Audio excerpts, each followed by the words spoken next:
Alright guys, look, this video wasn't planned, it wasn't anticipated, however, I think you might find it interesting if you got a few minutes to share with me. Now, yesterday I did make a video of my card show out in Long Island, and in that video I kept you abreast of somebody who clipped a few cards from Russo a few weeks back at Hofstra. That's where the show was that time. This time it was out at the Plainview Holiday Inn. And yesterday, late in the afternoon, just as I was about ready to start packing up because I don't stay to the end, I noticed the guy that I think clipped me again, although I did not see it. And he avoided my row, didn't come down, didn't leave any opportunity for confrontation, etc., etc., etc. But he was going down the other rows. I saw him, so did Mrs. Russo. When I was getting ready to leave, all packed up, I went over to the promoter and I just gave him a little hint that that was the guy that I think or clipped me for those cards for about, like I said, between $700 and $800, guys. Depends on how I would have negotiated the price. And I gave him a heads up and I let him know. And I left and so forth and so on, okay? Now, this morning I get a call from a buddy of mine who was at the show, who was aware of the situation, knew about my loss, and I had pointed this guy out to him 2 weeks ago also, okay? Well, he told me, because this guy stays, he sells wax, so he stays till the end of the show because he's got a lot to pack up. He heard that another dealer was clipped for a $2,000 Wayne Gretzky card. I think it was a rookie graded something, whatever.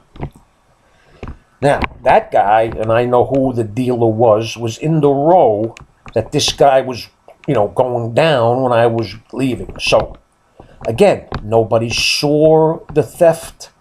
But guys, what's the odds? Now, this guy, he must be a professional to get away with clipping all these expensive cards and not getting caught.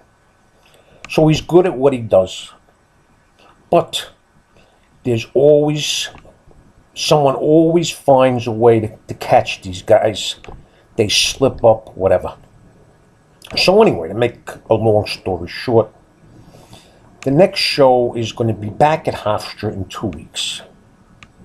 And this morning, excuse me, after I got the call, I called two of my crew members, Ralphie and Johnny, and I told them that I need them available for me in 2 weeks at the Hofstra show. Now, they usually work for me over at Russo's on the Bay, over in Howard Beach, and yeah, I'm giving you a plug for my joint. Some of you have probably Googled Russo's on the Bay in Howard Beach, but if you haven't, take a look.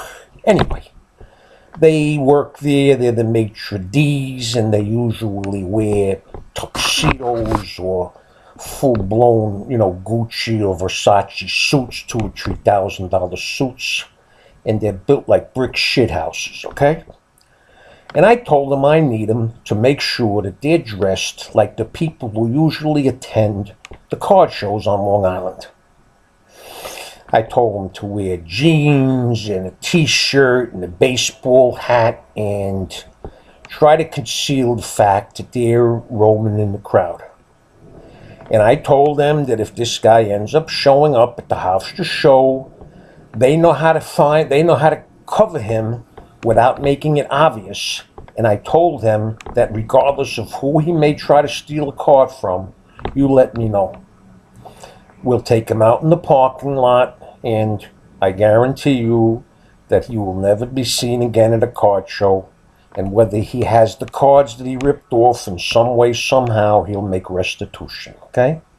Because you just don't do that to some hard-working people and get away with it. If he was smart, he would have never showed his face at the show yesterday, never took another chance, got away with what he ripped off from me, and I bet you he don't even know who I am, okay? But guys, The guy's got a lot of balls, and like I said, he must be very good at what he does to get away with no one seeing it, okay? So anyway, guys, I'm at my 5-minute limit here. I just thought I'd come back at you and give you a little update because I thought that you'd find it most interesting, no? All right, guys, take care. Ciao.